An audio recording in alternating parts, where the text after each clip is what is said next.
All right, we'll get started. We do have a fair bit of information to cover here today. For those of you who don't know me, which is, I think, quite a number of you, my name is Jan Santerre. I'm the Urban and Community Forestry Program Coordinator at the Maine Forest Service within the Maine Department of Agriculture, Conservation, and Forestry. And with me and helping to present today, I have Marlene LaJoy. And Marlene, I'll turn it over to you to introduce yourself. Hi, Marlene LaJoy. I'm the Resource Administrator for the Maine Forest Service. So I manage a lot of the grants and the budget and the contracts and all other administrative things.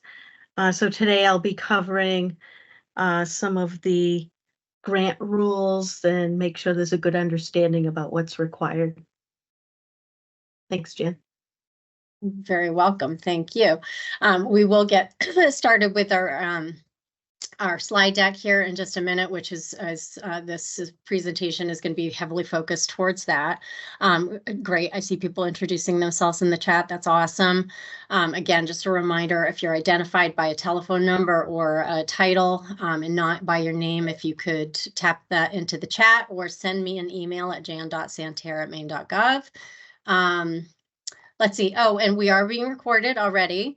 And the recording will be made available to everybody who is registered. We don't have any quizzes or anything of that sort during the program, but I do encourage you to stick it through. It can be a little bit dense at times, but it's going to be well worth your time when it comes to producing a good proposal to the program. And with that, I'm going to switch over to our slide deck and just give me a moment here to do that.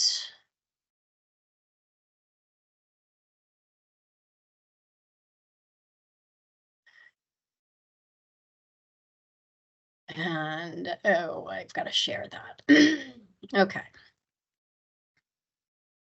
And Greg, I trust that you will let me know that I've got the right slide up on the PowerPoint or on the webinar. Yep, you can see the opening slide now. Super, thank you.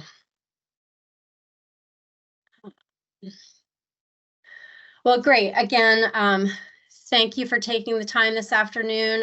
You know, thankfully, it's, I suppose, not a bright, sunshiny, you know, early spring day, but it's kind of a wet and dreary and windy day out there. So what better way to spend your afternoon than here with us in a webinar talking about grants. Again, I'm Jan Santerre. I'm the coordinator for the program. And will be your primary contact with questions and as you develop your projects. And we have Marlene with us. And then in the background, Greg Lord, all things tech today, all that's not his title, but helping us out. And I'll introduce a few other folks as we move along. So the agenda for today, for those of you that have gone through this training, is very similar, but we did want to make it mandatory this year for all potential applicants because there have been some significant changes in the last couple of years, particularly this year with the addition of the Inflation Reduction Act funds. We have some, you know, a whole new program, but some significant changes that have been brought about by that. So we wanted everybody to have this refresher. So the training will be presented in 3 sections. I'll be walking you through just a quick overview of what Project Canopy is, and then what the 24 grant programs that we have available to you are. And then after that, Marlene will dive into the grant rules of the road, where we talk a lot about the financial management of working within these grants that are run through the Maine Forest Service but are federal in origin. And then hopefully if we have time at the end, we will have time for questions. We'll open it up to you and we'll do a wrap up.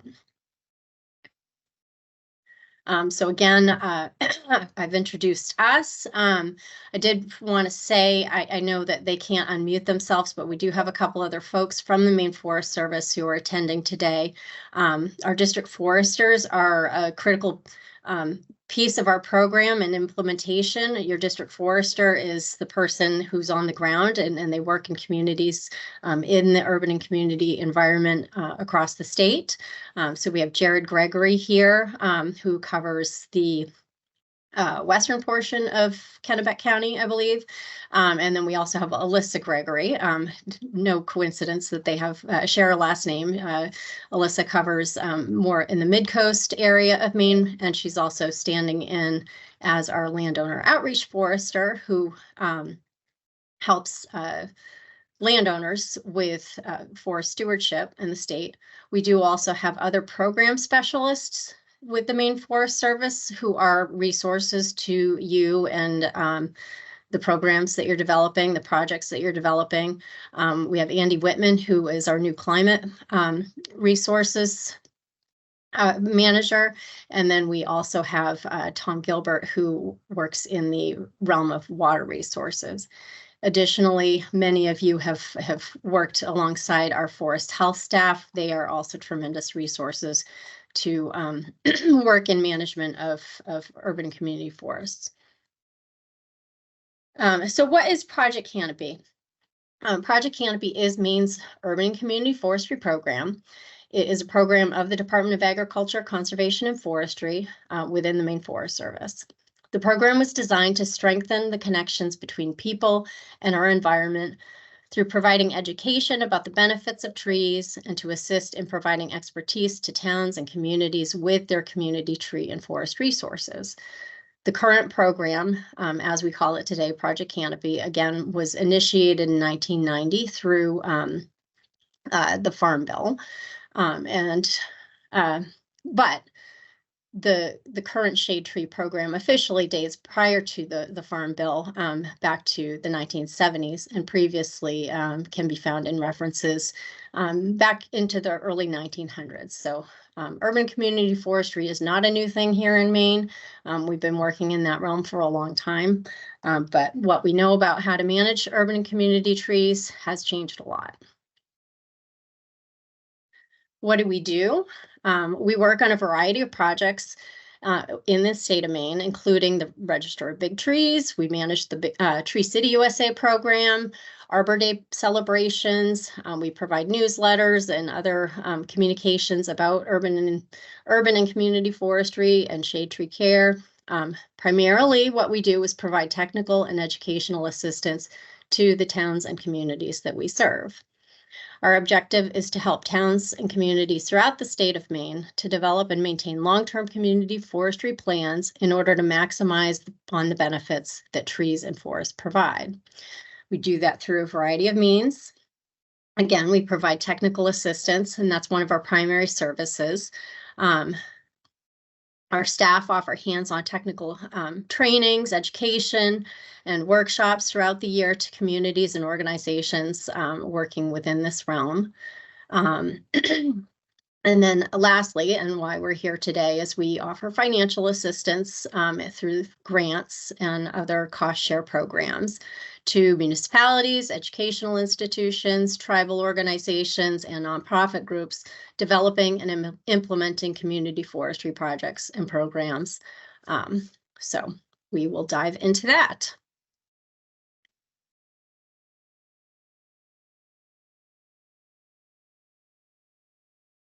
So this year, and as you saw in the announcement, we have a fairly significant amount of funding available through the Project Canopy Assistance program. This is our annual grant program that many of you have participated in the past.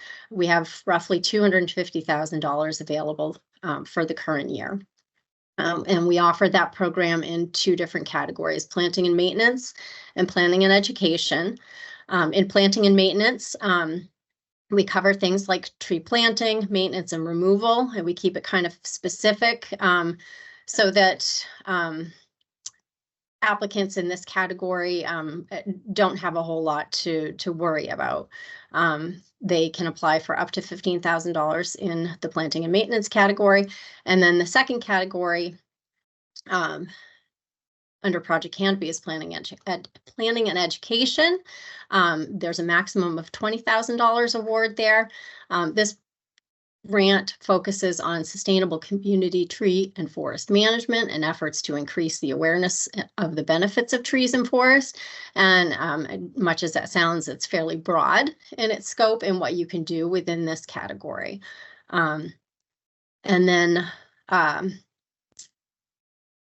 the other grant that we have, the Inflation Reduction Act, UCF grants, we have $750,000 available this round, and each individual applicant can apply for up to $200,000.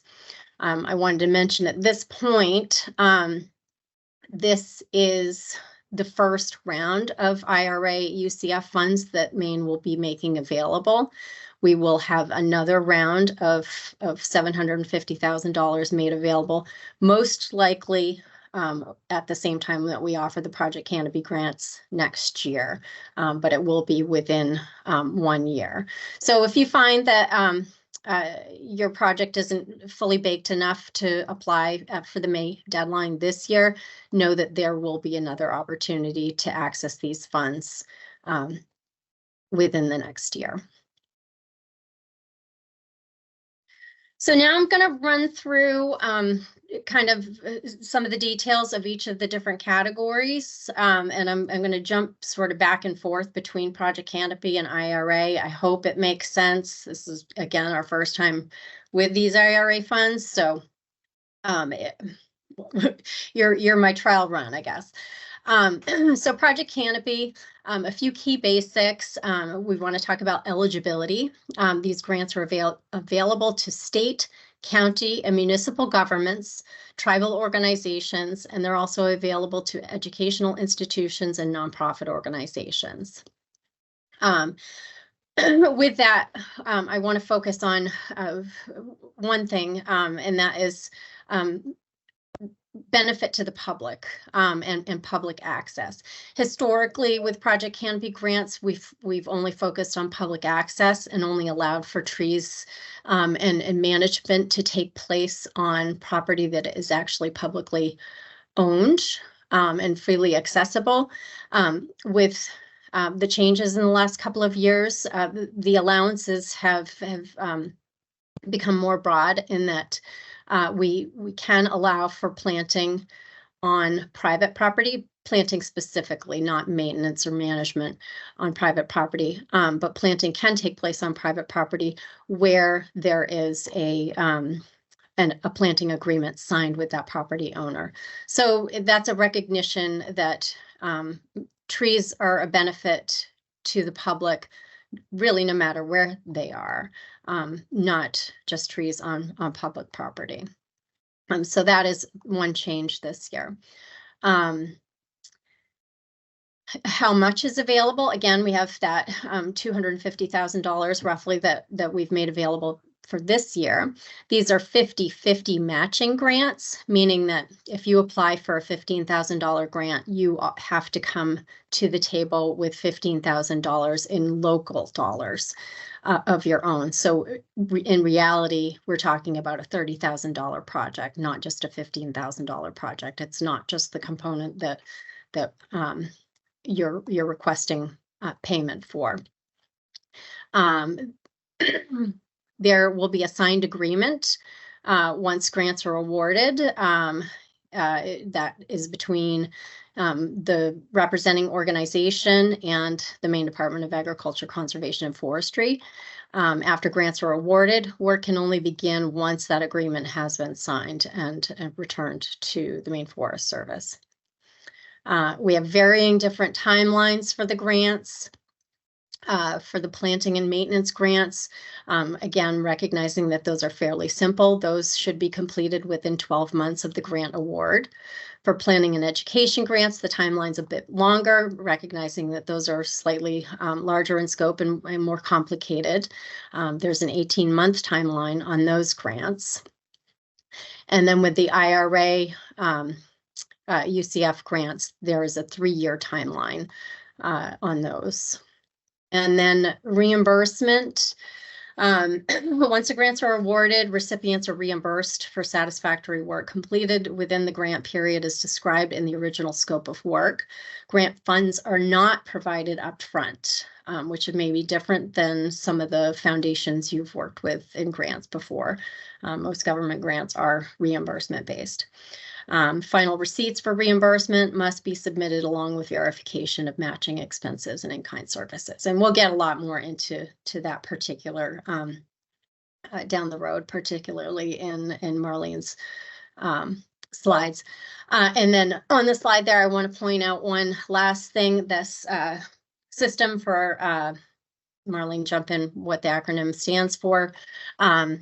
But the SAM registration, sam.gov, for those organizations that are on the webinar and do intend to apply, I encourage you to register or update your SAM registration sooner rather than later, particularly if you are not already a SAM registered entity.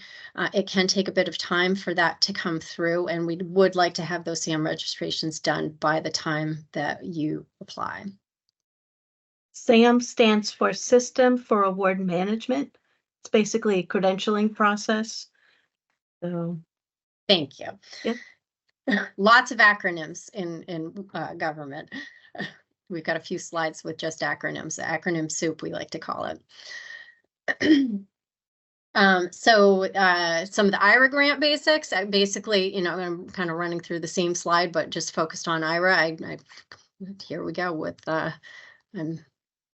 my jumping around is not proving to be very clean. Same entities are eligible. One distinction here. And we'll show the map in a little bit, and I'm sure you've seen the map on the website. IRA grants must take place or serve a disadvantaged community, and you will make a statement to that in your application. Another distinction here, 100% cost coverage. So we're paying for everything. There is no requirement for any local match. Again, because these are serving disadvantaged communities who may not have the capacity to provide that match. Everything else besides the timeline is the same timeline of 3 years on these grants.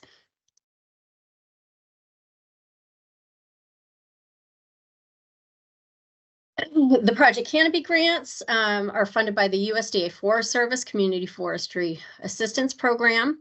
The USDA Forest Service Urban Community Forestry Program was authorized by the Cooperative Forestry Assistance Act of 1978 and revised by the 1990 Farm Bill and subsequent farm bills to that. But the intent to recognize to promote natural resource management in populated areas, recognizing the importance of trees and improving the quality of life. With the Project Canopy grants, we do provide additional funding from the state, funds collected through enforcement actions and support of tree planting in specific areas, particularly. And then through also additional grant funds with specialized purposes. For instance, specialized interest in planning and response to invasive forest pests, including the emerald ash borer. The purpose of these grants is to support community efforts to develop and maintain long-term community forestry programs by raising public awareness, developing and maintaining partnerships, promoting comprehensive natural resource management, and increasing the number of actively managing communities in the state. And I will, in a couple of slides, talk about what that actively managing community means. And after I talk about the IRA grants. The IRA grants are a little bit different. They are, again, coming down to us through the USDA Forest Service, but are funded through the Inflation Reduction Act of 2022. And for all audit purposes, no matter which source of funds, if you receive an award, you want to know what that federal assistance listing is, or the catalog of federal domestic assistance, and that number for IRA is 10.727. Purpose of these grants, you can do all the same things that you would with our regular Project Canopy grants, but to a much greater degree. Being that the award limit is $200,000 on these. And I just, I throw up a list of examples of types of projects that you can consider. I encourage you to shoot for the moon here. And if you have any questions, to reach out to us. But just a recognition of why Maine received a sizable amount of IRA allocation.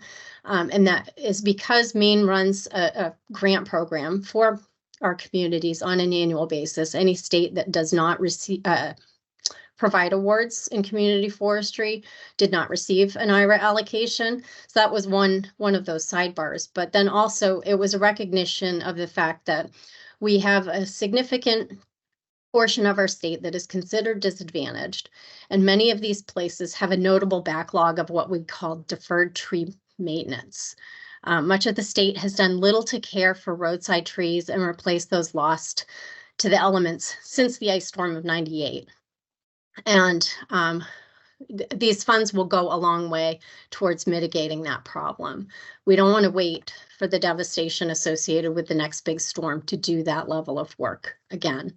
And we see it with each of the storms that does pass through that has significant impacts, that there's a lot of impacts from that lack of care on our trees. So I encourage you in these smaller, more rural communities to really think about ways that you can get ahead of that work before the next big storm.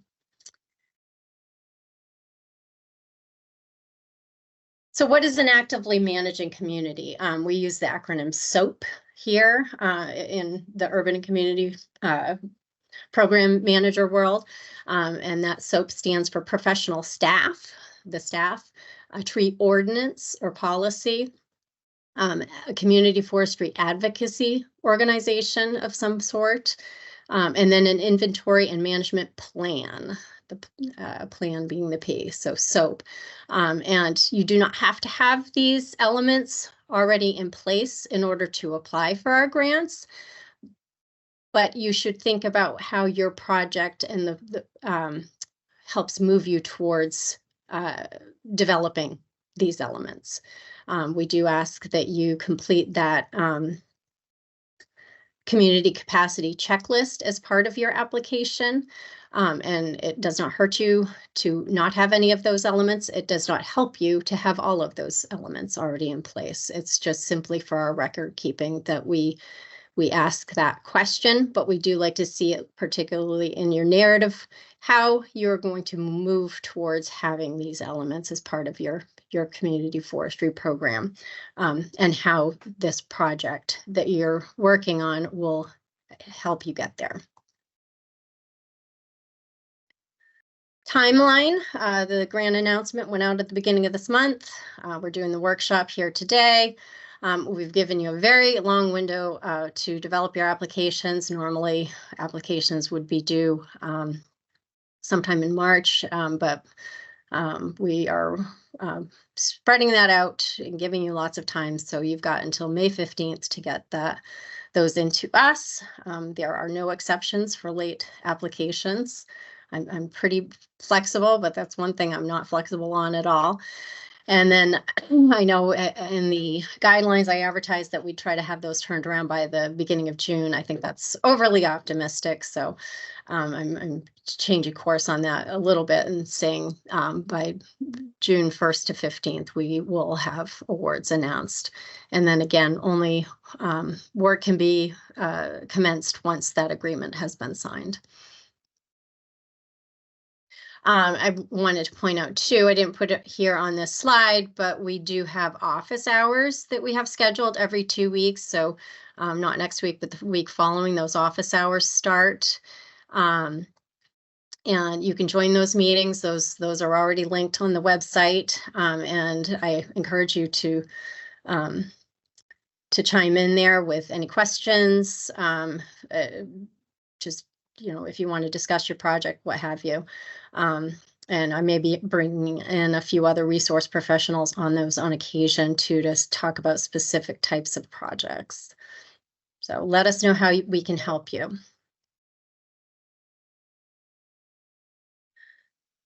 Okay, so now I'm going to change course a little bit and kind of get into more of the details of the grant applications themselves. So again, the two different grant categories within Project Canopy. The planting and maintenance is the more basic grant category. It's geared towards applicants just getting started in managing their community tree resources. These grants provide an excellent opportunity for communities to increase tree cover, to improve on tree health, engage citizens, and build support for their community tree program. Some types of projects that have been applied for in the past include tree planting in high visibility areas where they make a direct and positive impact on the community. Things like buffer plantings to filter air and water, limit stormwater and stabilize soils, and then business district enhancements. Planning and education grants support projects to develop and maintain managed long-term community forestry programs. Some examples include doing street tree inventory, long-term planning, tree board and tree ordinance development, and forest management planning for publicly owned or accessible parcels in accordance with Maine Forest Service Woods-Wise standards.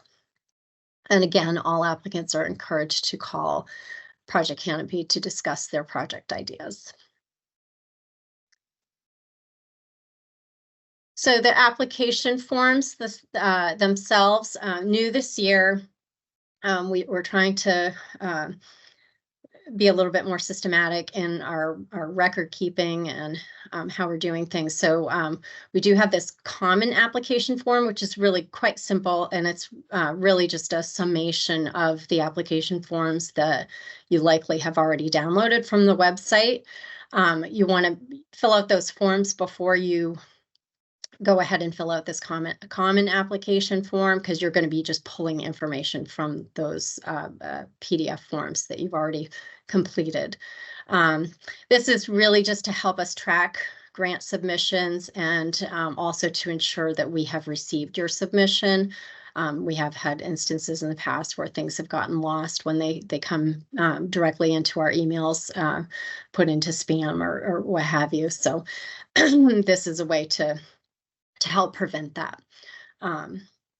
So what you're going to do is, as I said, fill out the full Adobe PDF form, pull that information and submit it in the common application form. And then once you've completed this common application form, you will submit your full application package to the email that is provided on the website and within this form too. And that email is projectcanopygrants.dacf@maine.gov. And I would like to add too that don't send anything else to that email, only just your application forms. If you have questions, use my jan.santerra@maine.gov email, please, or contact your district forester.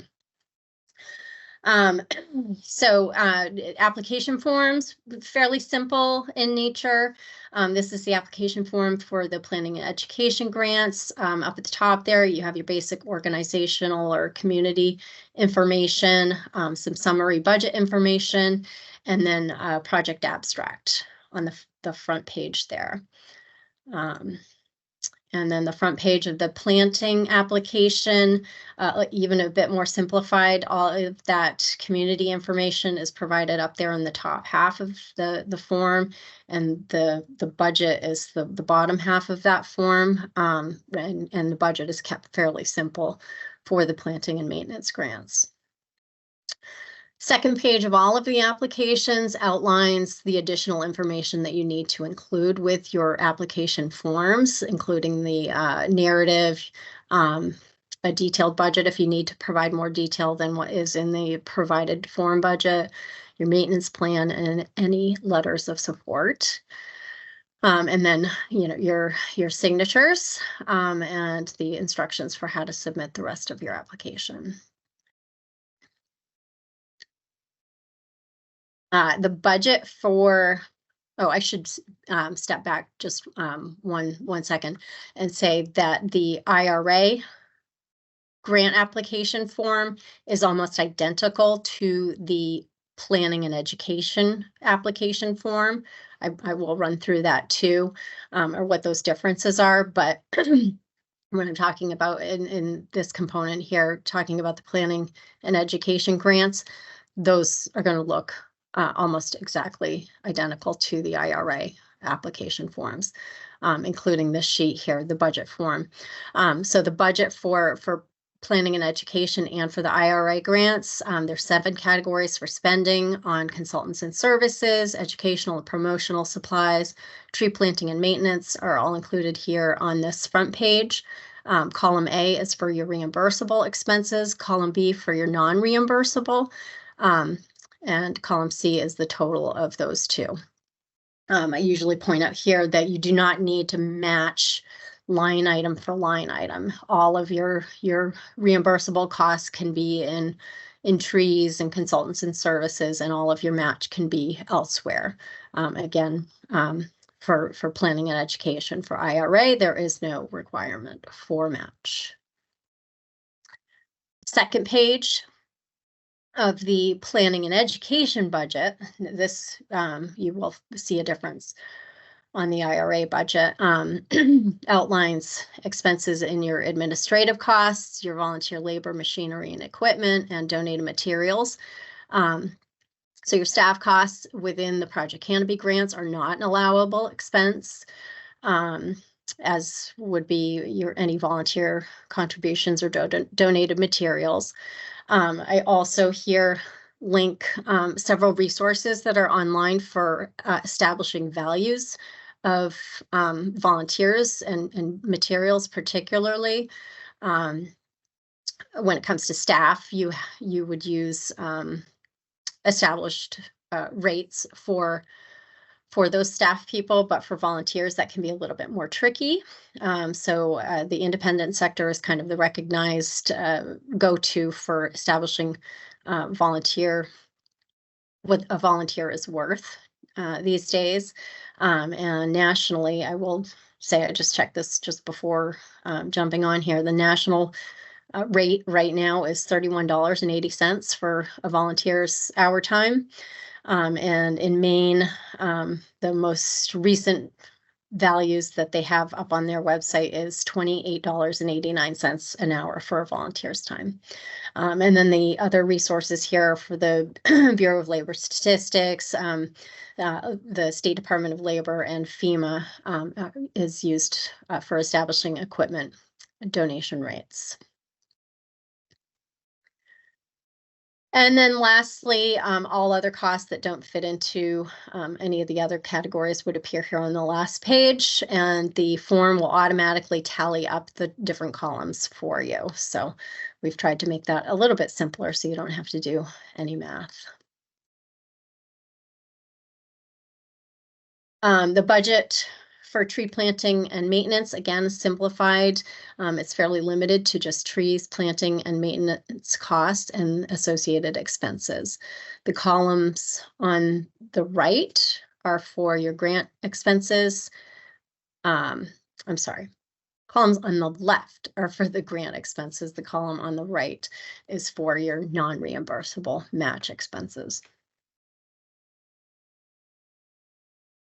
And then IRA, again, the application is identical to planning and education. The budget, there's also those 7 same categories for expenses. Page 1 of the budget looks exactly the same as the planning and education. The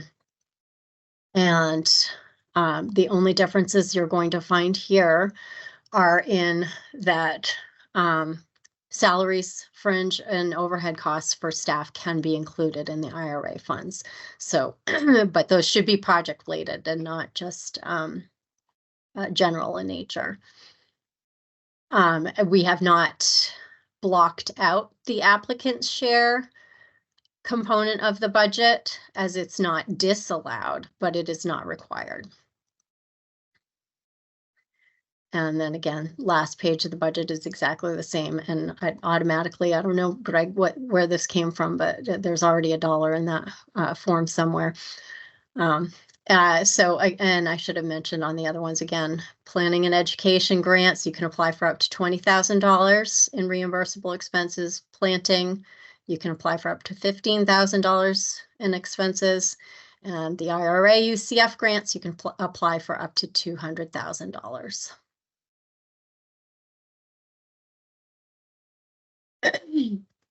So those are the forms. Those are, kind of the simple part, and then here's where the real meat of your application lies, and that's in your narrative. Your narrative, along with the application, is one of the most important elements of your proposal. In it, you want to provide as much detail about what it is you hope to accomplish, including what you expect to be developed, produced, performed, or implemented. You should provide a work plan and a timeline for completion. You also want to explain how what you expect to do helps us reach our goals of developing sustainable programs across the state of Maine. How will this help you to manage the community tree resource where you are, make the public more aware of the benefits of trees, and how you will work with partners? You should also address how this project will, again, enhance your ability to move towards that actively managing status.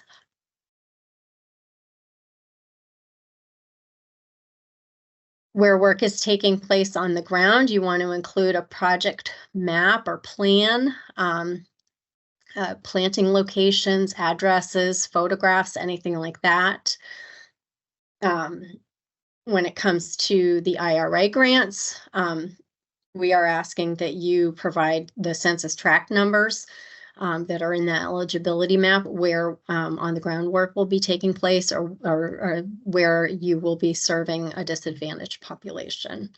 Make sure you include those census tract numbers, as that is going to be part of something that we are requiring you to report on, as that we have to report. We have to report on that. And for any tree planting, you want to provide a 3-year maintenance plan of how those trees will be cared for, including identifying individuals and resources responsible for tree maintenance over 3 years. You can only include costs during the grant period, but we do expect to see how those trees will be cared for beyond the life of the grant. And if those doing the tree care for you are not within your organization, also include a letter of support from that individual organization, if you would, please.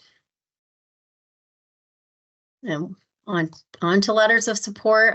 Applications with a broad range of support will be favored, although I should mention, we don't want a whole slew of general letters of support. We want those letters of support to be specific in their commitments and contributions to your project. And letters might include elements of, how much labor is going to be committed to the project, how the services that are going to be provided, if somebody's donating equipment, supplies, or labor, anything of that nature.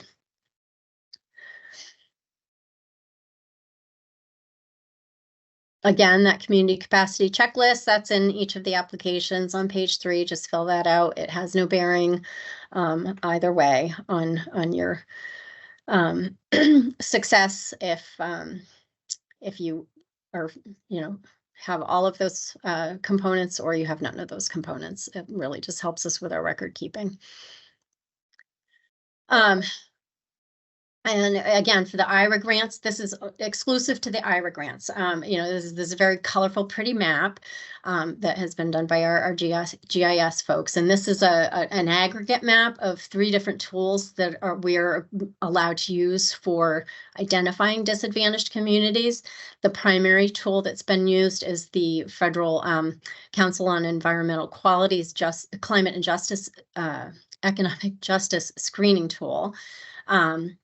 And then additionally, the U.S. Department of Urban Housing, their opportunity zones are layered in there, along with FEMA National Risk Index mapping.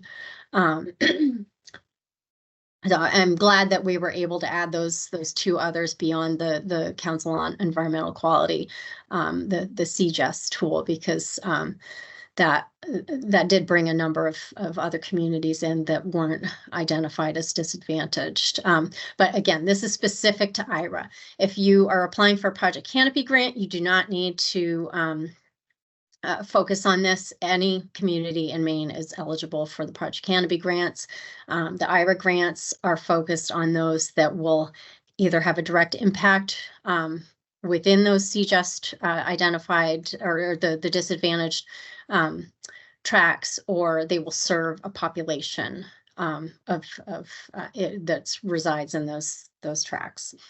And then additionally, you're asked in the IRA grant application to use these data sets to provide a narrative statement explaining how your project will take place or directly serve a disadvantaged population. So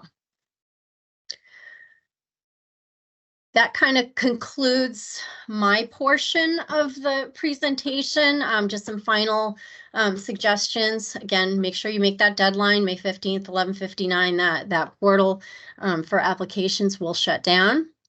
You want to do that common application and then submit your full application package to that Project Canopy grants.dacf@maine.gov email address.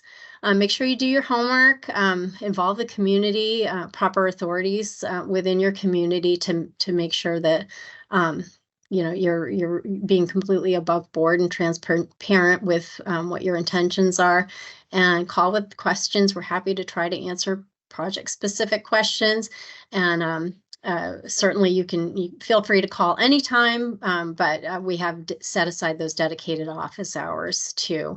And I encourage you to make use of those.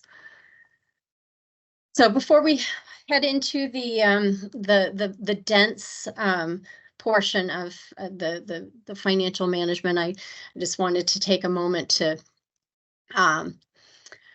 just remind everybody what these grants are for.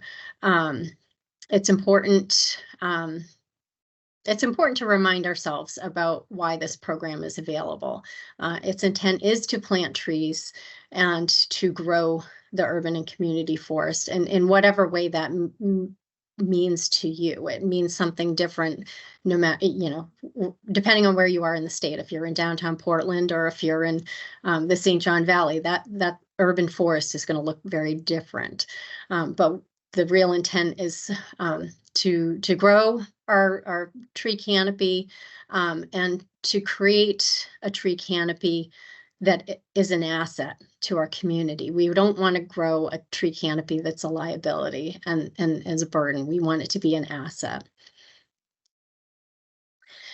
And we want to develop community natural areas and town forests for recreation, wildlife habitat, water quality, and timber harvesting even.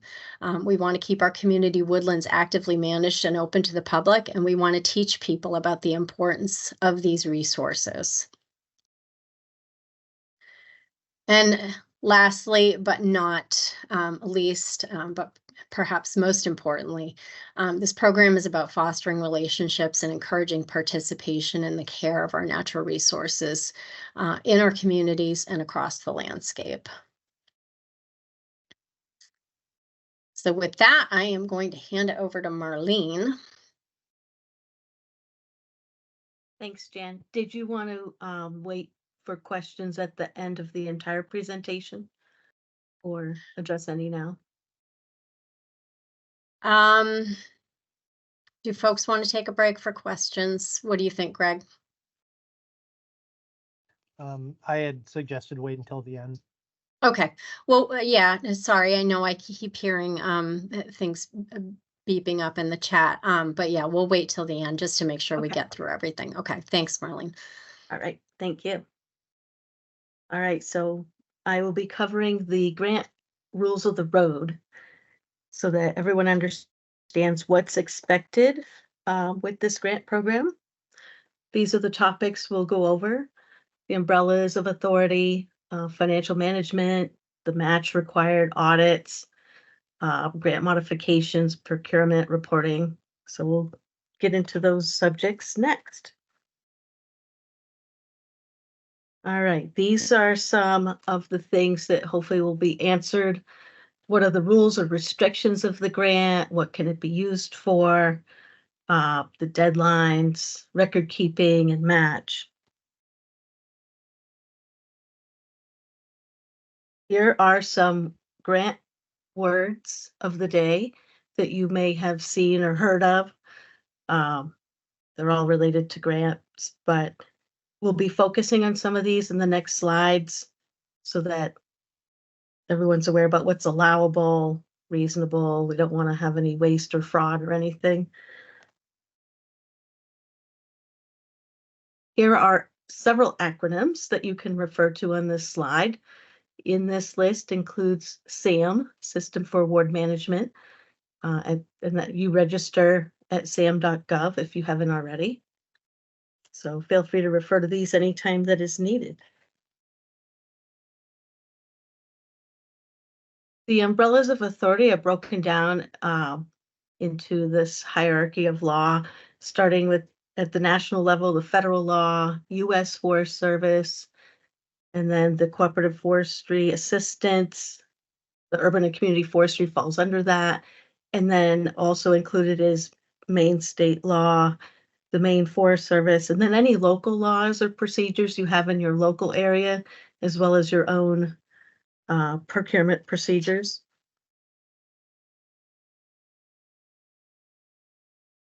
All right, this is all about the CFR that has all the requirements of the grant. It covers some different areas, the administrative requirements, the cost principles, and the audit requirements. So we'll be getting into some of these just so you have an understanding of what's expected, but these are the rules we all have to follow for grants.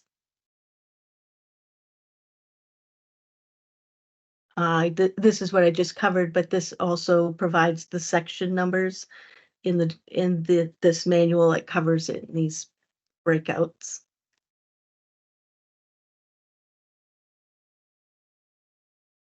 And this is the table of contents of how it's organized. It has its own section of acronyms and definitions, but then it gets into the information that's required for the pre-award and then also post-award and cost principles and audit. So we'll dive into the details on these. If there's any potential conflict of interest, then there's a requirement to report that and let us know. And then we'll work with you to sort that out. And then this is covering the risk. So we'll be looking at any risk involved in the grant award, looking for anything related to financial stability, quality of management systems, a history of performance if you've had a grant before, if there were any issues there, or any findings from any audits. So those are all things considered in a grant application. Marlene, is it worth mentioning there that the financial capability checklist, and does that have to be included with any signed agreement? I'm not sure if it has to be included, so I can research that. But there is a checklist that can be reviewed to make sure that the organization has or meets all those requirements, or if there's any issues around anything listed in that checklist. Yeah, thanks, Marlene. For folks on the webinar, I only mentioned that because we only just recently received that a reminder about that from our federal counterparts. So we'll make sure that that gets uploaded to the website too, so that you can take a look at that. Yep, thanks, Jan.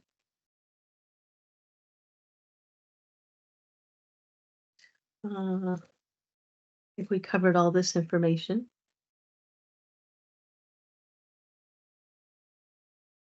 All right, the subpart D is about the post-award financial program and management, and it has several different sections, and the following slides will cover some of this information about performance management, financial, internal controls. So this is just showing the breakdown, how it's organized. Here's some things that all the grantees would be responsible for. That's keeping accurate, current, and complete information on your grant activities. You would want to keep a file. It could be paper or electronic, just keeping track of all the information, including your application and any awards. And then any expenditures, you would want to also keep that documentation from the invoice, the approval. You want to trace the funds and allow that trail for any audits so we can go back and review and make sure everything was submitted correctly.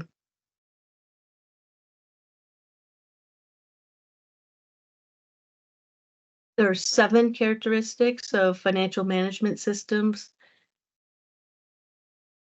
These could be already in a lot of the different organizations, especially a government, where you have a system that identifies funds received and expended, and you have a way to track information, that you have written procedures for how you process payments, or just tracking anything to do with the budgets. You have control and accountability. You really just want to have a good system in place to track any financial information or contracts or approval process, and follow your written procedures that you have for your organization.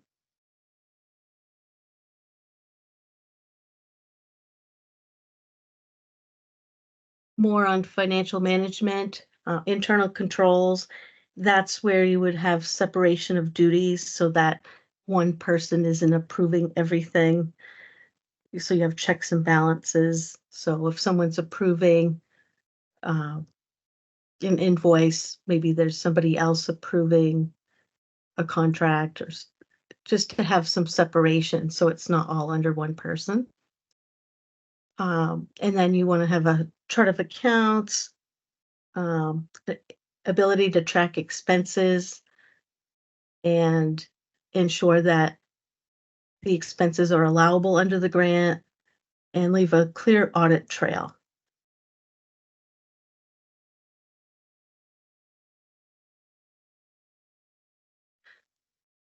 Again, tracking your money, you want to be able to track all of your expenses, all your federal awards, so that you can keep those separate. If you have other federal grant awards from another program, you want some kind of ability to separate those. The easier way might be to include some details about each grant award, such as the federal award identification number and the year. If you've received Project Canopy grant in the past, maybe that was year 23 and this is year 24, because you could have some payments that were processed in that same calendar year or fiscal year, and you want to be able to separate those payment amounts to track them separately for each grant award. And if you have any other information like the title, grant number, or you could even use US Forest Service or Maine Forest Service, and that helps track the separation of grants as well. In case you get grants from other agencies, it's just being able to track it separate and leave a clear audit trail.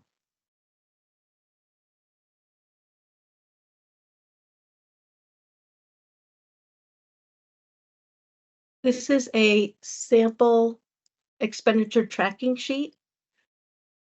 You may have one you already use, and that's fine, but if you don't, this could be made available, where you would track the details of each expense and who was paid and what it was for. And the next slide should show, this is a sample filled out, so you can see how it would look, and then it would track all the information needed for this grant. These are some of the sample forms to track the match that includes like the volunteer hours and the equipment form.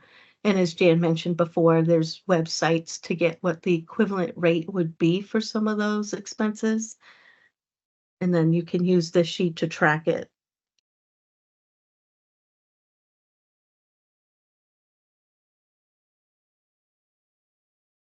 Allowable costs, this is very important so that you're spending the grant funds on things just related to the grant, that it's necessary for the grant, reasonable, allocable, and within the period of when the grant was approved. And that you're following your written procedures on how you make those expenses. So you want to make sure everything is related to the grant and not used for something else, and that costs are reasonable, not excessive. Basically just following all the cost principles.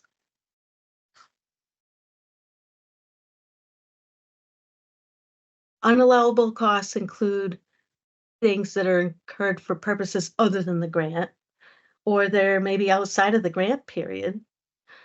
Also, if something's not adequately documented, then it would be hard to be included in the grant.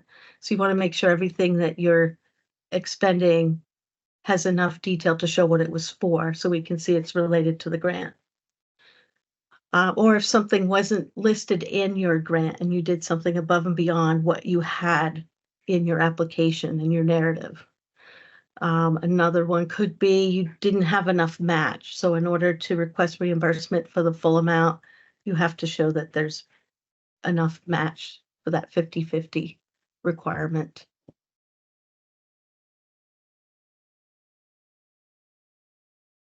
Internal controls are important to, again, track the separation of duties and make sure that that everything is in compliance and there's no fraud, and that you're tracking your funds accurately in accordance with all these principles. You should also have a way to track the personal identifiable information. There's a lot of rules these days about that. And reasonable measures to protect that information.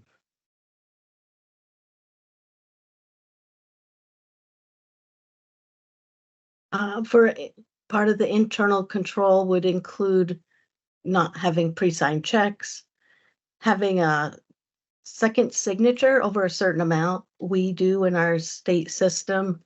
I think it's over 5,000 has to have a whole second level approval. Not using signature stamps, having an original signature. And then people who are citing the checks or approving the invoices should be different than somebody else who might be approving the overall budget, or just having that separation of duties again. Just like it's saying a finance director shouldn't also be signing for those expenses.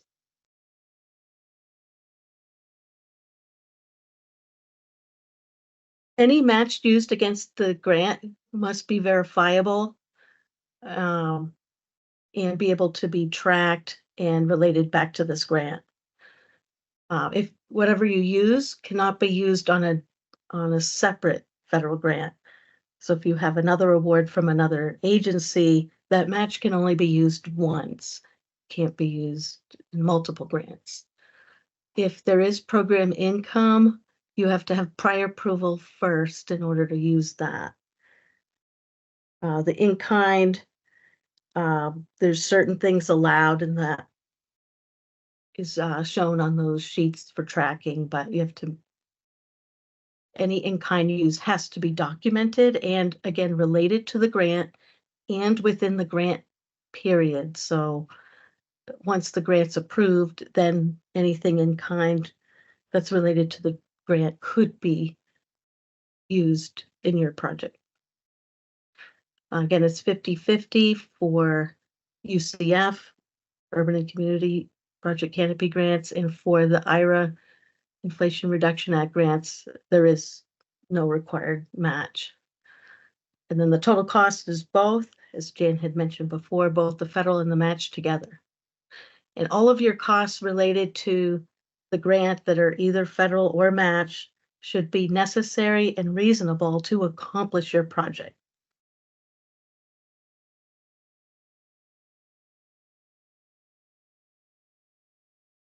Donations can be included as match, as long as it's related to the grant. And then you would use the Bureau of Labor Standards or some of those websites that were provided to get the value, and you would need it documented in order to include it as match. Property probably isn't as applicable in these grants, but it could be materials. If there's any materials or other information using those, some of those donated forms, that the forms that track any donations or anything to be used for in-kind match, just need it documented. And cash can also be included if someone's willing to donate.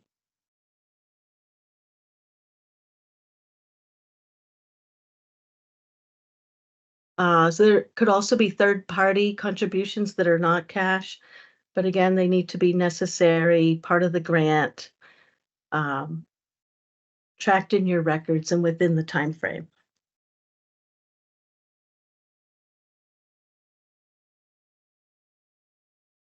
Program income needs to have prior approval if that's something that you want to include, and they should be from grant supported activities. It shouldn't be from taxes or fines or penalties. So again, prior written approval is necessary if that is something that people want to include for match.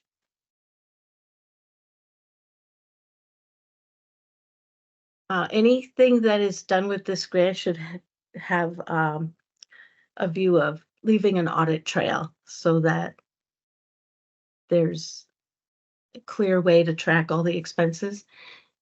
Grantees and sub-grantees are responsible for obtaining an audit, especially if you get over 750,000 in a fiscal year of expenditures.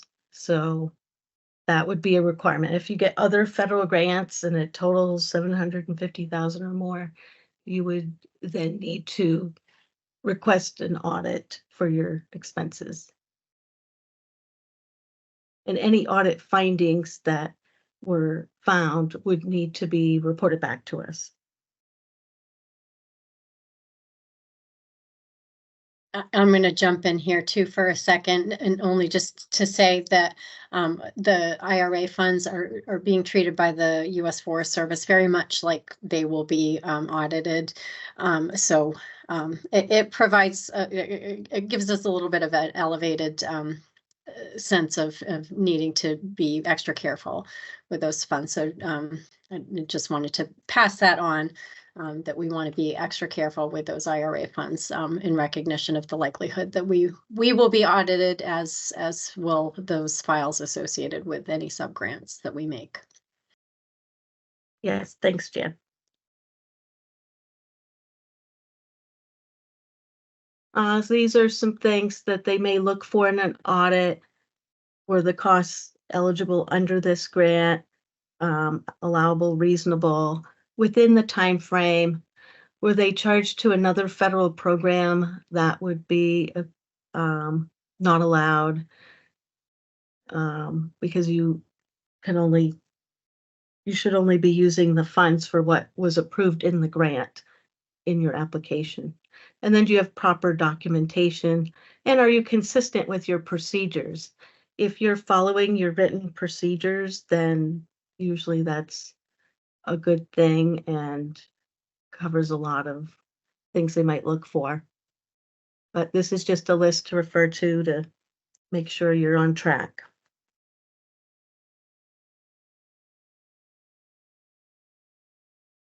These are some of the documents that could be included in your grant file. You could keep these paper copy in folders, or these days, probably most people use electronic. They can be set up on your networks and servers. And just to keep all the documentation together. So any of your application information or your notice of award, expenditures match, all that information should be together so it's easy to find and available for any audits. Your written policies, as long as those are easily available and that you have them, whether they're in the same folder or not, probably doesn't matter. So this is just a list of some of the information you would want to track. This is just an example of some of the folders in the past. Just one way to organize it. It can be any way that works for you. And again, it can be paper or electronic.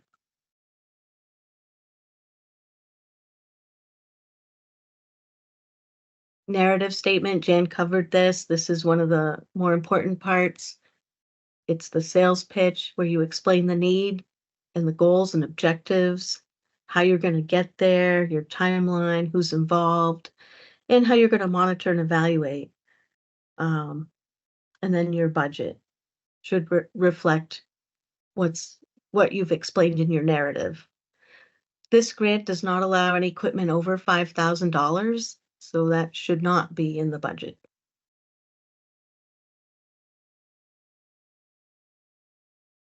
Equipment definition is tangible personal property useful for over 1 year with a cost of $5,000 or more. Again, not included in this project, in this grant.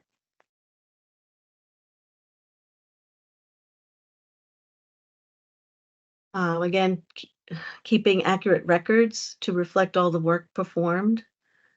So that you're tracking both federal and match activities. And if you have staff or even volunteers that work on more than one federal award, having a way to track that separately. In our state system, we have ways to assign different codes for those people. So if they spend a few hours working on one grant, they might use one code and then a different code for other grants. So however you do that in your organization, that's just important to keep track of, especially if you have more than one grant or they work on other things besides the grant, so that you're only charging any salary amounts to time worked on the grant. And that should show in your expenses. Just the budget estimate wouldn't be enough to just use as support for charges.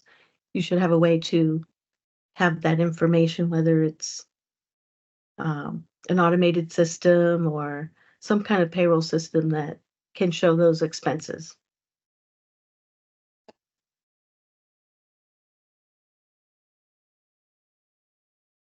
If there's any budget changes, we can submit a revision of budget. And that could be for unanticipated requirements or some changes that have come up, but that would require a prior written approval to the Maine Forest Service. So if there's any changes you're concerned about, you would reach out and then we could address that at the time if that was even necessary.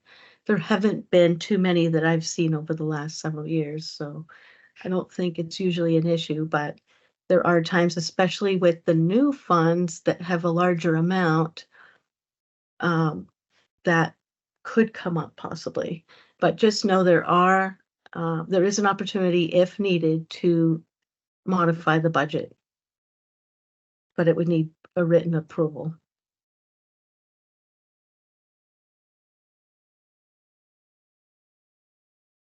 Again, it's requesting permission first, because the budgets are initially prepared on your best estimate and sometimes things change. And then it's necessary to make those modifications in the grant.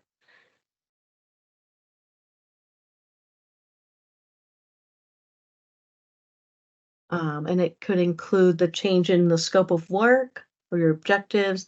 Maybe you have some staff transition, and you want to make that revision. Or if you're subcontracting with different people than was originally planned.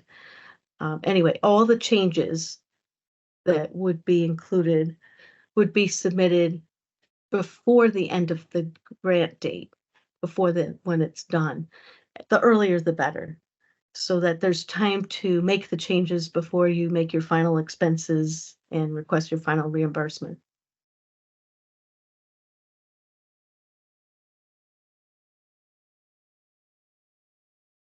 Changes can also occur between budget categories.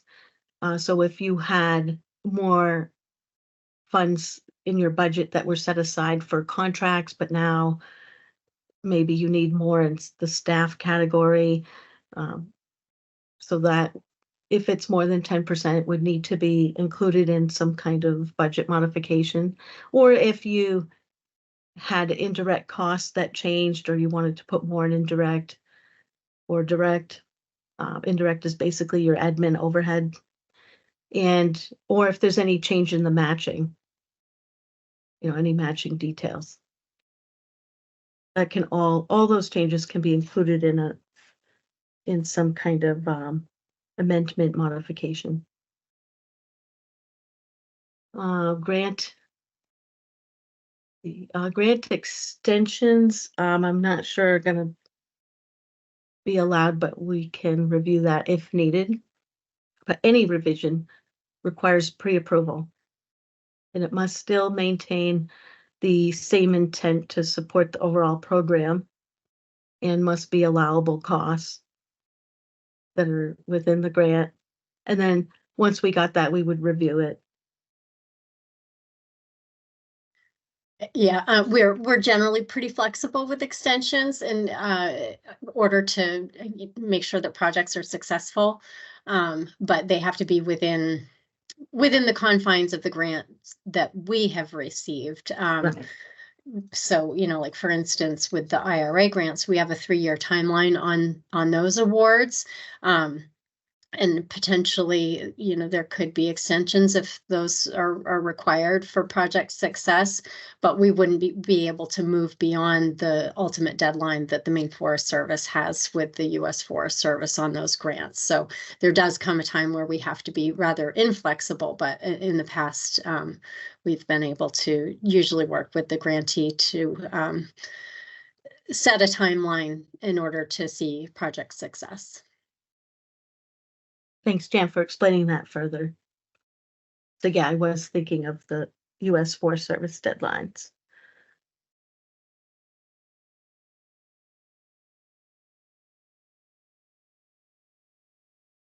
For any procurement, you should follow your own written procedures, and they should reflect applicable state and local laws. Any purchases made should be necessary and through a competitive process where you're using the best, you're not going out for the most expensive necessarily, but just the best value. You shouldn't have any conflict of interest, and any things that were procured should be documented. And it's also, if there's an opportunity, using US-based products is also recommended if that is an option. Some of the procurement goes through competitive process. For small purchases, usually you can get some quotes to show that you were using the best value. And for larger ones, going out to bid to see, some type of competitive bid process. There are times you may use sole source for maybe an emergency or some very unique type of work, but that's usually the times you would want to use that. Otherwise, you would get some quotes or go through a competitive bid process.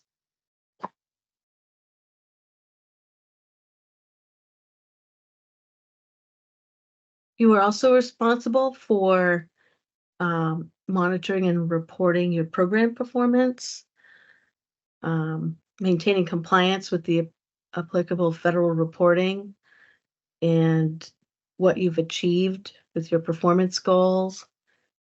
There'll be performance reports that are submitted, probably with your expenses, and then both all the financial and program information will be reviewed.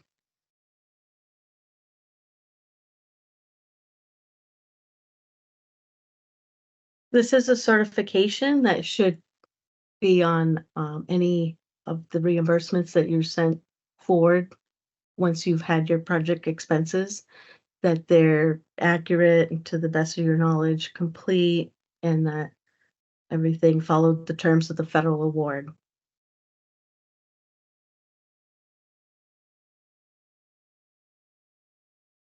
All supporting documentation for all expenses should include the invoices, any receipts or purchase orders, contracts, travel, time cards, and payroll. So these are all the documents that you should be tracking and have copies of that are related to the grant.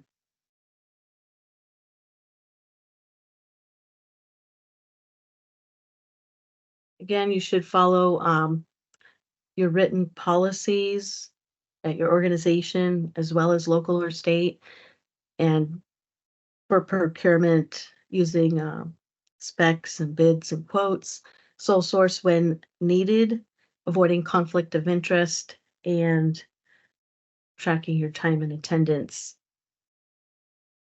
with the separation of what is worked on specifically on the grant versus other federal grants.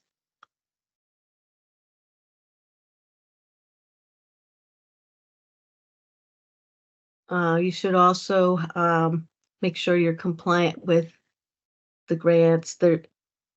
Some compliance visits could include site visits, phone conversations, some meetings, trainings such as this, any written progress reports, news stories. But it's just a way to monitor the grant. Or is the grant on track? Are things happening how they should? Are they within the period? That type of information. Some of the benefits from monitoring, and that could include what we do with whoever's the subrecipient, or even if you have some people working for you. By monitoring, you get technical assistance, you get to showcase your successes, ensure the projects are on track, and improve any communication on what's going on with the grant, or even if there's any shortfalls or issues, we can work on helping to rectify those.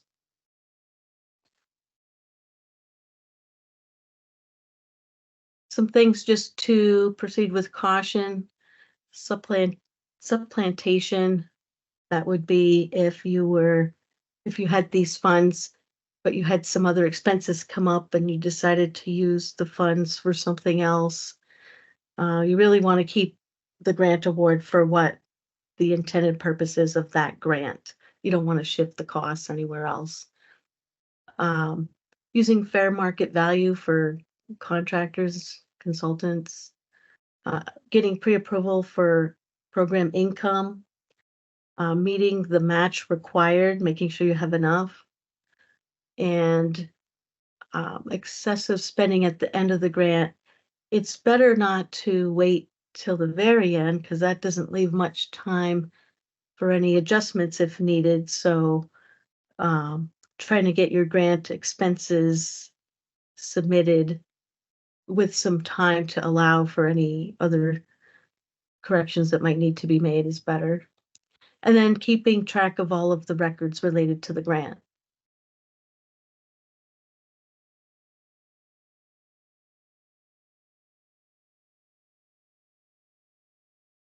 It's important to retain all of the grant documentation for at least 3 years after the close of the grant period.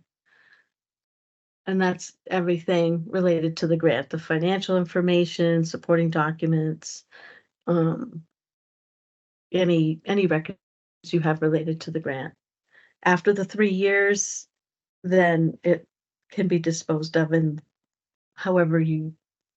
whatever your record retentions policy are in your organization.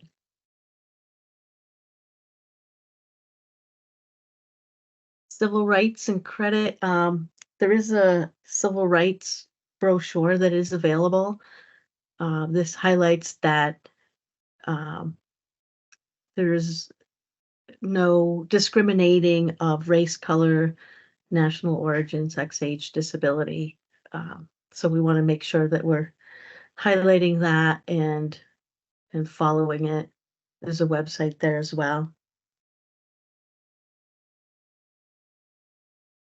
Things we're looking for in the application would be comparing the project with the goals, that your narrative supports the initiatives and investments, and that your budget is reasonable and reflects on what's written in the narrative, that your projected costs are necessary, reasonable, and appropriate, and looking at any that have had past grant awards as well.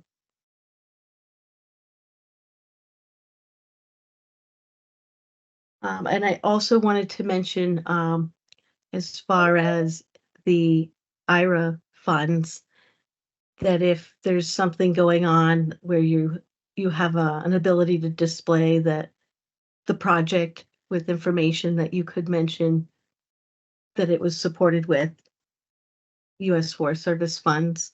And Jan could probably talk more about that for those particular projects.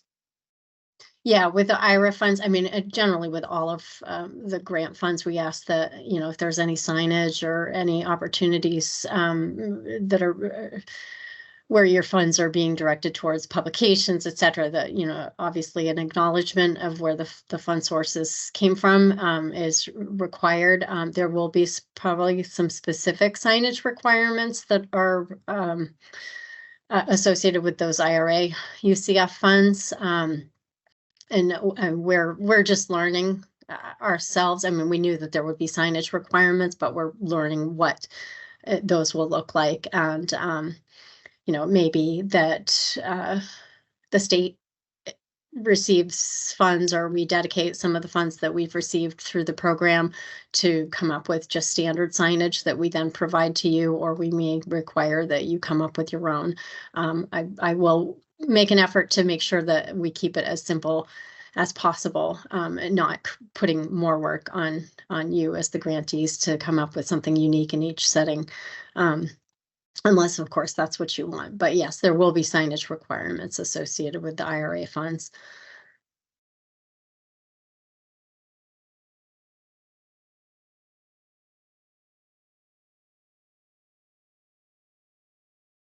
Yep, this has our emails if you need to contact us. And there's those office hours as well. And I think I understand that there's going to be this will be sent out to everyone. So if there's any questions, please let us know.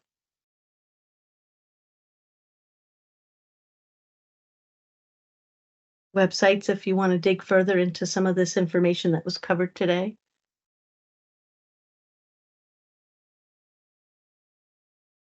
Yeah, and that was it. Actually, I'm surprised we got through those as quickly as possible.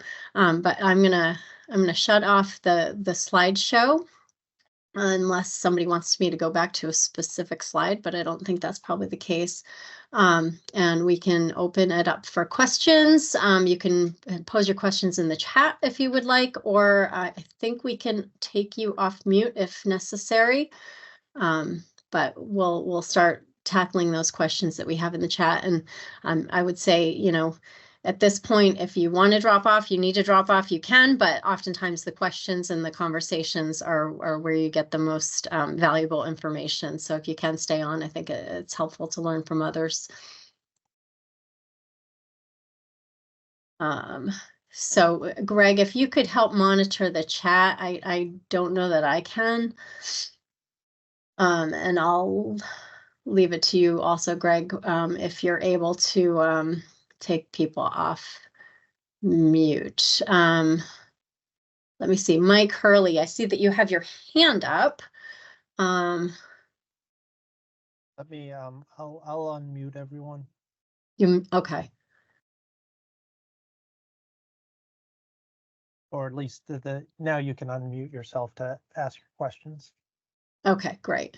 Yeah, so Mike, you can unmute yourself to ask your question if you'd like.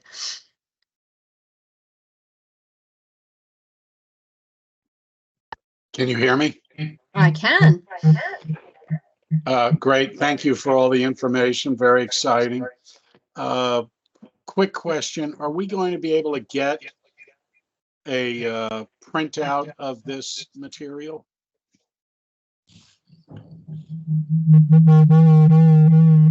We can make the slide deck available to download from the website. And then also I'll mention again, we did record, and the recording will be made available to all of the participants. Perfect. I got all I needed. Thank you. That was terrific.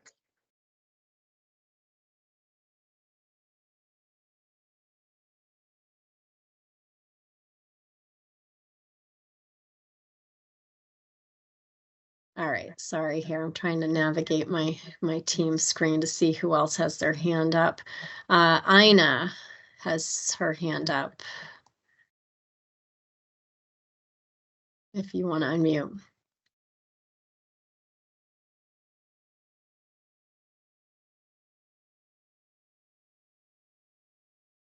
Ina, it looks like you're unmuted, but I can't hear you.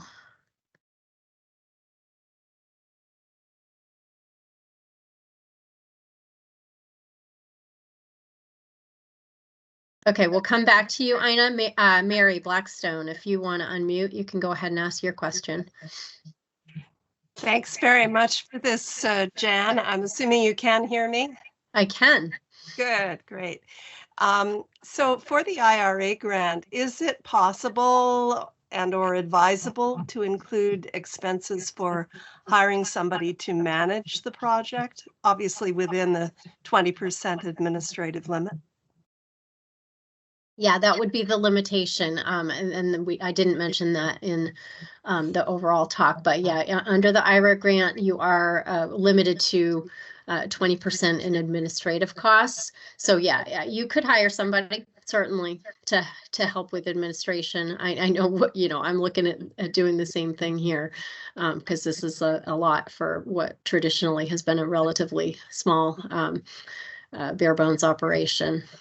Yeah, it is indeed. Thank you so much for this great presentation. You're very welcome. Glad you could be here.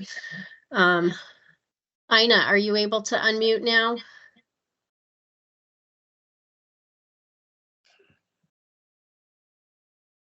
I can see that your mic is unmuted, but I can't hear you.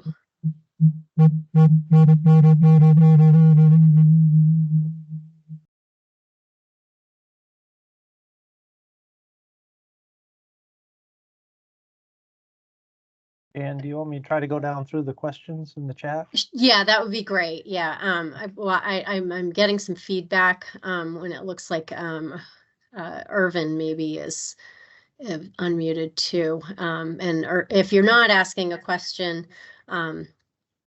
please do keep yourself on mute so we don't get any feedback here. But yeah, Greg, if you want to go down through the chat, that'd be great. Okay. Is grant reporting just at the end when requesting reimbursement? So for the Project Canopy grants, yes. And that end can come either when you're completed with the project or at the deadline.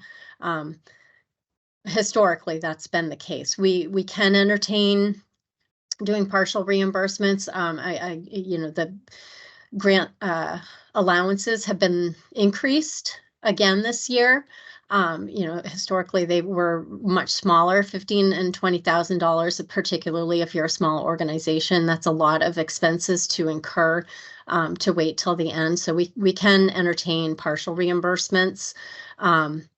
But ideally, we wait to see the full accounting of the project, including the reimbursable side as well as the match side, until the end. With the IRA funds, we will be reimbursing those based on documented expenses on a quarterly basis throughout the 3-year timeline. All right. I don't, Ina asked this question. Can you speak again to how eligibility will be evaluated? So again, for the Project Canopy grants, anywhere, anyone in the state of Maine is eligible, or any public entity within the state of Maine is eligible. As to the IRA eligibility, those maps are up on the website, and any of those highlighted census tracts are eligible if the work is taking place within those census tracts or it's serving a population within those census tracts. So, for instance, the question has come up that you have, in some instances, you have a community where you have multiple census tracts that are throughout the community. Some of those census tracts may be identified as disadvantaged where others are not.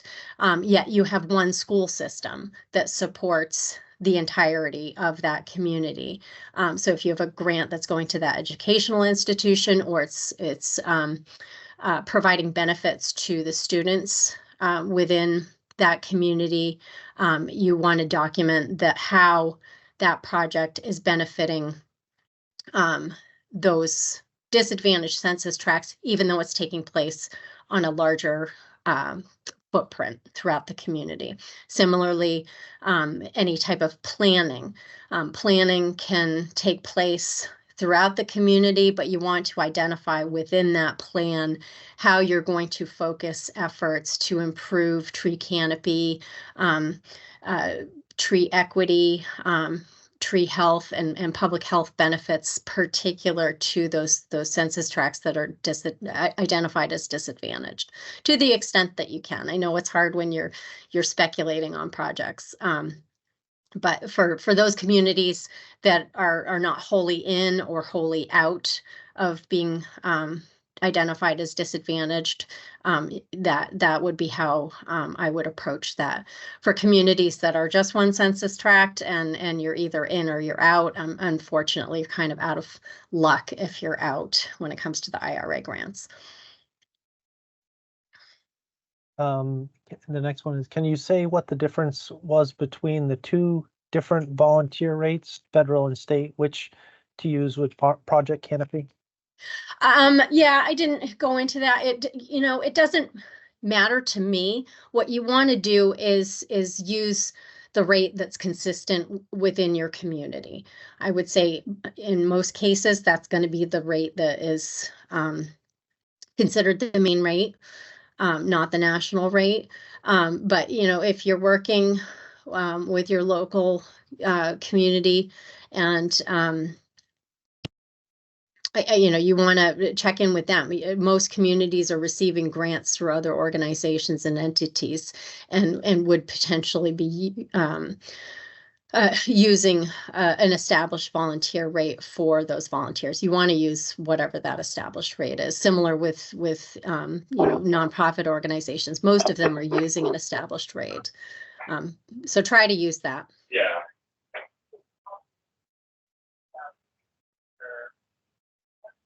Yeah. Just remind everybody to make sure your microphones are muted if you're not asking a question. The next one is from Megan in Orono. It's 3 parts, and I don't, Megan, if you're still on, if you want to, there's a couple of questions there. If you want to just come on and ask them yourself, or I can try to read them. Yeah, can you hear me? Yeah, sure can. I'd be happy to. So we were looking at revitalizing a boat launch, and right now we have pulled the invasives. We're thinking about pulling the invasive species off of the shoreline, and then we would like to replant those with shrubs. So my question for that project would be, because this parcel doesn't qualify for the plant management program that Maine Forest Service does, can we use any funding for Project Canopy on invasive species treatment? Great question. So the what Megan's referring to, we have another program that is for both public and private lands, but there's an acreage limitation within that program of a minimum of 10 acres. And so that's why this particular parcel wouldn't qualify under that program. So I would say yes, Megan. I would love to talk to you more about how to make that work. I mean, I would love to try to comply with the other program requirements where we do the plan first, but yeah, let's have a discussion. Okay, thank you so much. And then I've always only tried to purchase trees with this program. Are shrubs allowed to be purchased as well? Woody shrubs are allowed to be purchased. We try to encourage that trees are a component of any planting project that you're doing, but shrubs are allowable as well. Okay, thanks. And then in that case, if we were applying for the grant application for the boat launch, but also wanted to apply for public tree planting, those are kind of two separate projects. Should those be two separate applications, or can we conjoin them into one? Great question. If they're two distinct projects, I would suggest that you apply for two separate projects, unless you think it makes sense to apply for one. But that is something I should have mentioned, and if for whatever reason it didn't come up throughout the presentation, you can apply in more than one category. You can apply more than one time in an individual category. I will say just this, that if you have preferences of which project gets funded within your community, do let us know that, because I'd rather support what is priority in your community than what we think is a priority based on our evaluation. And it, depending on what the demand is on the grants, we may or may not provide funds in multiple categories and multiple grants. Okay, thank you so much, Jan. Yeah. The next one also is there. This is from, is it Yvette? Yvette, yeah. Yep. Also, is there a list of trees or shrubs allowed for reimbursement? I have a list of species. Can I run it by someone? And lastly, it wasn't clear if there can be accommodations with the Project Canopy grants for extensions if needed and asked for in advance. Okay. There's no set list, Yvette, for what is allowed. The only things that wouldn't be allowed, and this is in the guidelines, would be anything that's classified as invasive to sell in the state of Maine. So the state do not sell list. And then also we do have in the planting guidelines that we suggest not planting ash trees. I realized that could potentially be a sensitive subject for cultural reasons. So, we can make adjustments to that as needed if people want to plant ash for cultural reasons. But in general, because of the threat of emerald ash borer, we're discouraging the planting of ash. But any planting lists, feel free to have me look over. And I know I did look over those planting lists for you, Yvette, and everything looked reasonable there. As far as extensions go, I routinely grant extensions. Things come up, things change, big projects, timelines get shifted as contractors are available or not available. And we recognize that things can shift. So we routinely do make extensions, and they're no cost extensions. There's no concern with doing that. And with the regular Project Canopy grants, that's generally fairly simple. It might get more complicated with the IRA grants as we bump up against the deadline that we at the Forest Service have on those funds. But with Project Canopy, it is less concerning. So we do make extensions. Thanks so much, Jan. You bet. I think this one's from Mary Blackstone, and I think you answered it already. Is just asking if there was expenses included for hiring someone to manage a project within the 20%. Yep. Under IRA, staff can be included in those reimbursable expenses. Right. Next one's from Dave. Are there guidelines on IRA grants for support of disadvantaged communities?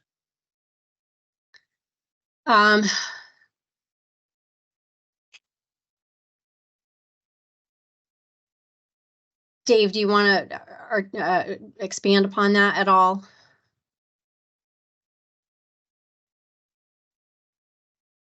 I mean, I think well, we certainly can provide any of the guidelines that we have and what support of disadvantaged communities looks like.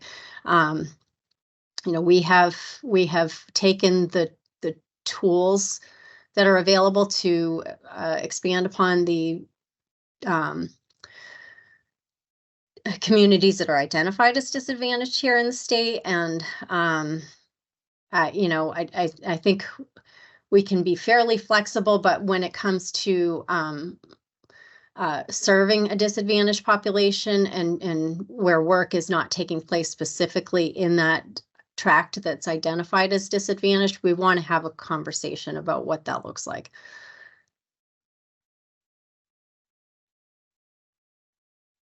All right, the next one's from Katie. Does Project Canopy prioritize funding for communities who have already become tree cities? In other words, is it strongly encouraged that towns who are not prioritize this? I didn't see mention of it in your SOAP acronym. It is not, but in the Tree City qualifications, there are a couple of those SOAP items that are built into the qualifications. One of those that is the advocacy, and the other one being the ordinance. And yes, to an extent, some of the grant application scoring matrices do include Tree City as a checkbox that does provide you with additional points. So the planning and education category specifically does award points to being a tree city. So yes, it does work to your advantage to become a tree city. Next one's from Nina. Can matching funds cover volunteer drafting of the grant proposal and final report? Drafting of the proposal, no, because it would be outside of the grant period. Final reporting, as long as it's done within the grant period, can be included. From Robert, given the stated focus is planting, would a preventative program fit with these grants, i.e. EAB or HWA treatment programs? Absolutely, yes. Those would be encouraged. From Jesse, for the IRA grant, is census tract the only way the program defines a disadvantaged community? I'm curious about this because we're doing a community-based forest stewardship project in partnership with Black, Brown, and Indigenous-led organizations in several towns across the state, some of which are not in the areas highlighted on the map. That would be one of those instances where we want to have a conversation about how you're serving a disadvantaged population. I think, you know, just based on that little bit of information, that sounds like it would qualify under IRA, but I'd want to know a little bit more. All right, from Andrea, 2 questions here. First one, we are starting a community native tree nursery with trees that will be available for many projects throughout the state. Do we need to have a specific plan for where trees are going to qualify for funds, or could the development of the nursery with plans to find recipients be enough to qualify?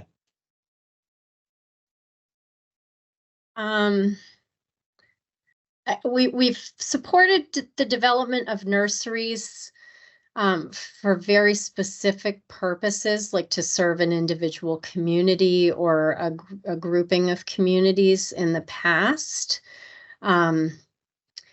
Where it sounds like this project is a little bit less identified, we'd need a lot more information about how those trees are going to be distributed and how, you know, we're not going to be essentially sort of double charged or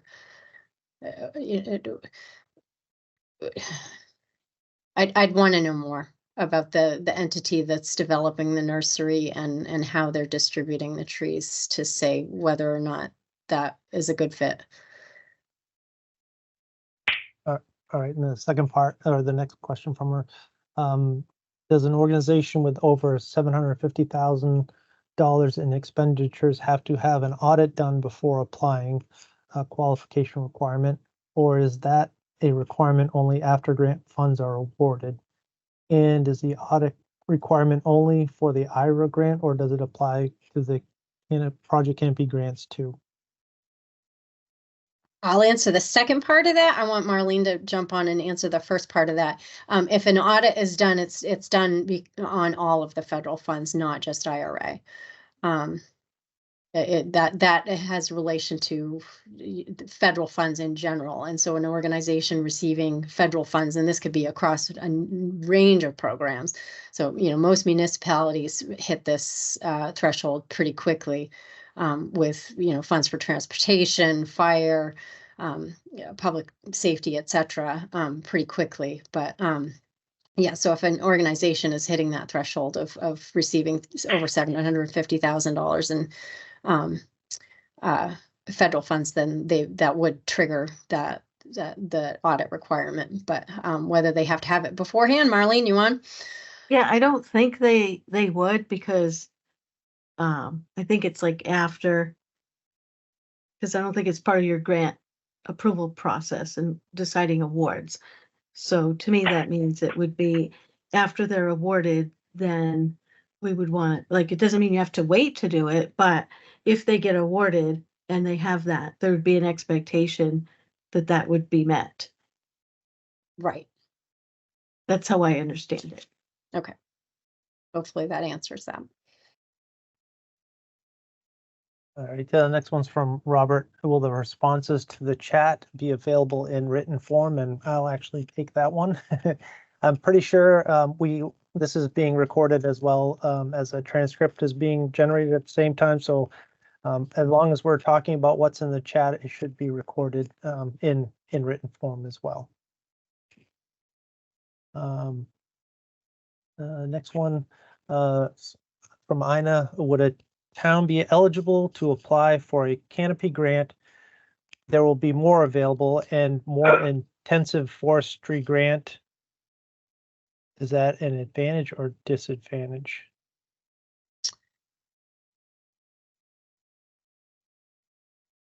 I'm reading that question now too. Would a town be eligible to apply for a canopy grant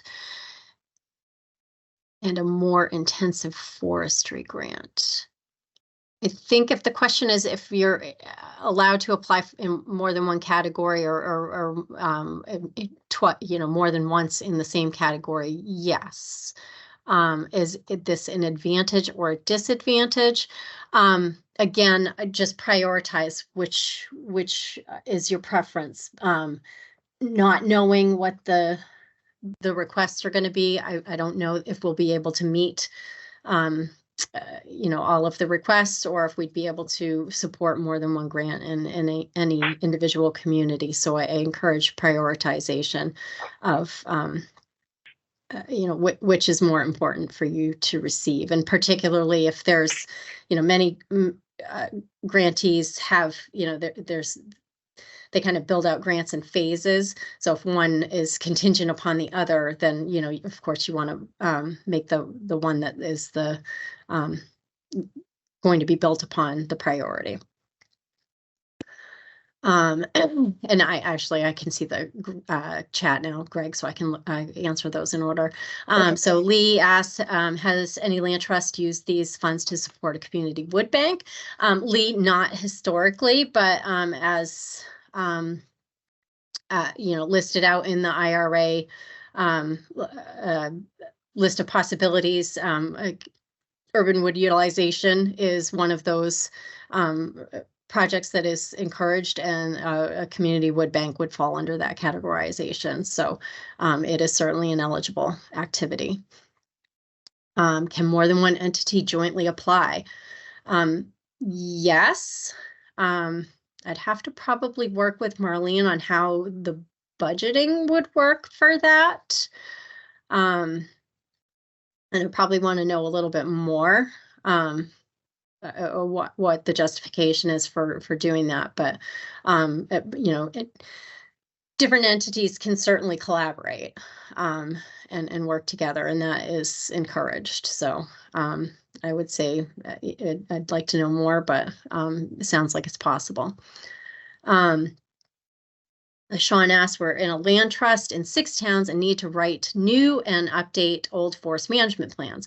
Would a limited project like this be eligible for Project Canopy? There's not a specific community component. So forest management planning on forest lands that are owned by a public entity or a quasi-public entity are definitely eligible. The 6 your non-contiguous forest parcels, I would encourage, probably need 6 different forest management plans.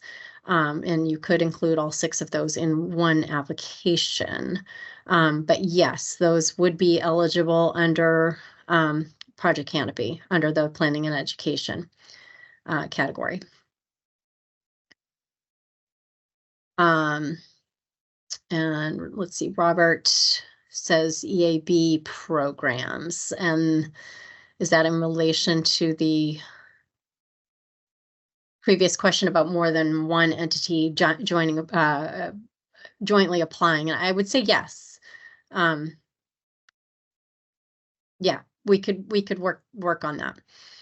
I think developing an EAB response management program across a region versus just one individual community. Yeah, I think that we would encourage that.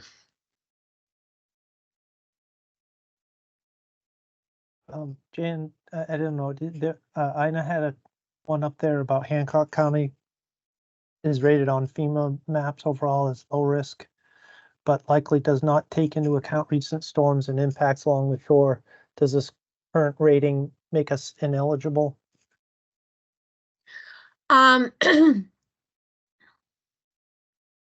Hancock County, right, okay, it's mid-coast.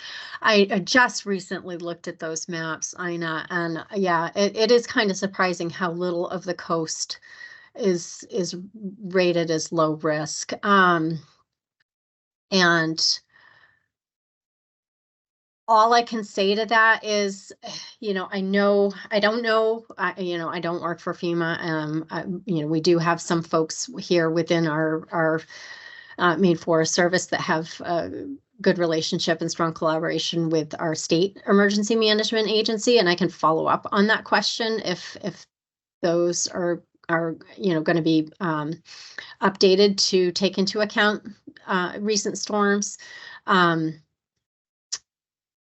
But what I would say just more generally is that the maps are changing all the time. I mean, we began work on applying for this IRA funding ourselves over a year ago. And the maps of the disadvantaged communities have changed dramatically in that year since we started. So things are changing, things are being updated frequently, so it is worth checking back. We will do our very best to make sure that we are reflecting any of those changes that take place, but it does take us a little bit of time to put those aggregate maps together. So we can't update them necessarily in real time.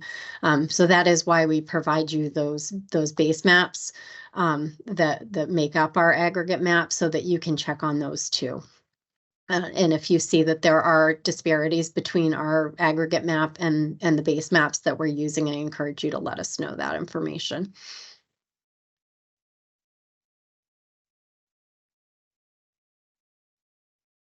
Those were the ones in the chat. I think we got through them all. Kathy, you have your hand up. Do you want to ask your questions? Thank you. Can you hear me? Yeah. Oh, great. In terms of the IRA grant, our community qualifies in the FEMA risk category. But I'm wondering how disadvantaged communities, how you represent that in an effective way in a community like ours. Is it the property and the folks who are in danger of sea level rise and storm surge and flooding, or, you know, how do you represent that across the whole community? Because it impacts everyone. Yeah, that's a great question. I'm going to think on that, and when Greg transcribes the chat, I'll maybe try to respond in a more informed way, I think, because I don't want to say anything that misrepresents, you know, the different designations of disadvantage. Okay, thank you. Looking forward to your Yeah, response. sorry to be a little wishy-washy there, but No, I understand. It's complicated. it is a little complicated, yeah. Thanks. A couple more minutes before we shut down. I just want to remind folks too, if you have lingering questions that don't get answered here before 3 o'clock, we do have those office hours set up. The first one starting, I think it's on March 12th. So feel free to tune in there, and also feel free to just shoot us an email or give us a phone call too. But yeah, additional questions. Greg, are there more? Yep, just two more with their hands up. Irving.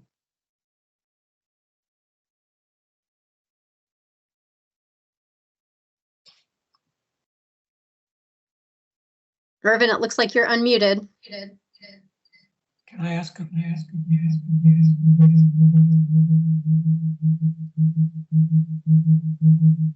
Irvin, I've got a lot of feedback.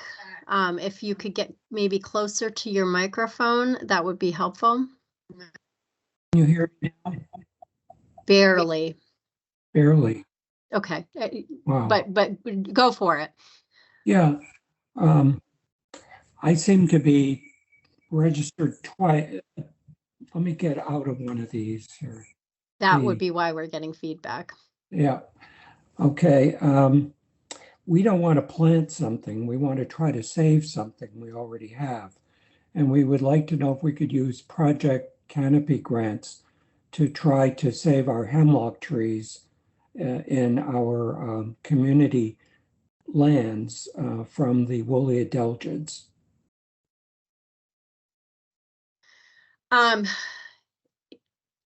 Yes. We'd want to have a look at what your plans are, and how you're going to address that. I have supported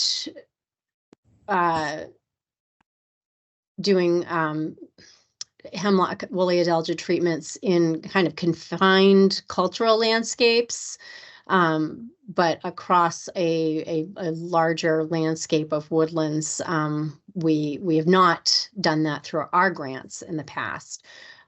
So I'd want to take a look at that, and I'd want to take a look at that with our forest health staff to make sure that, you know, what you're proposing is sustainable. I'm surprised the question hasn't come up in this presentation. We often get asked if we provide funds for treatment of brown-tailed moth. And I would not put hemlock woolly adelgid necessarily in the same category as brown-tailed moth, but we don't provide funds for doing you know, community-wide treatment of brown-tailed moth because it is an annual and cyclic pest. Hemlock woolly adelgid is a little bit of a different scenario. While they are both exotic invasives, the impacts are a little bit different from hemlock woolly adelgid. So I just want to know that a integrated pest management approach was being utilized in whatever landscape it is that you're talking about. Yes, it would be an integrated pest management approach for control. I would say that would be something that would be eligible then, yes. Okay, thank you. And it looks like we're at 3 o'clock. Was there anybody else? Yep, one more, John. Okay. Yes, can you hear me all right? Yep. Oh, great. I just had a question. Just to follow, I'm just curious about verification of attendance. Do you have any means for verifying people's attendance at this workshop? We have an attendance log from, from the meeting itself. And then also, through the chat, I've asked people that didn't have their names in there to identify themselves. But no, we didn't have any sort of certification or quiz or anything like that. Okay, I just wanted to be sure. I was having difficulty with the chat. I wasn't able to put a question in. I think that Irving covered the question that I was most curious about with regard to with regards to integrated pest management for hemlock woolly mildew. Great. Yeah. Yeah. No, thank you all for your time and for sticking it through. It's great to see so much interest in the program. And, again, we want to see that these projects successful and provide you with help. So I encourage you to follow up with your questions, and I look forward to hearing more. Thank you.